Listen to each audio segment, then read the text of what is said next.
মধুমিতার বিয়েতে কি উপহার দিল পর্দার দিদি সিঞ্জিনী চক্রবর্তী? বিস্তারিত জানতে ভিডিওটি দেখুন। বলে পার কারেগা ধারাবাহিকে ঝিলের বড় দিদির চরিত্রে অভিনয় করে দর্শকদের নজর কেড়েছেন অভিনেত্রী সিঞ্জিনী চক্রবর্তী।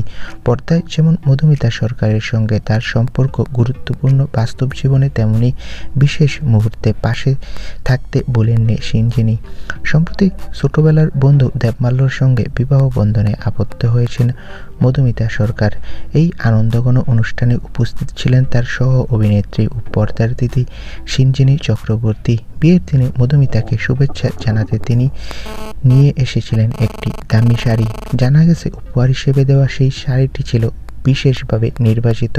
নতুন জীবনের শুরুতে এমন একটি উপহার মধুমিতার জন্য স্মরণীয় হয়ে থাকবে বলেই মনে করছেন অনেকেই। সহকর্মী হিসেবে নয়, ব্যক্তিগত সম্পর্কের জায়গা থেকেও সিঞ্জিনীর এই উপহার পেয়ে বেশ খুশি মধুমিতা। তো বন্ধুরা, এই বিষয়টা নিয়ে তোমাদের মন্তব্য কি কমেন্ট করে জানাও। ধন্যবাদ।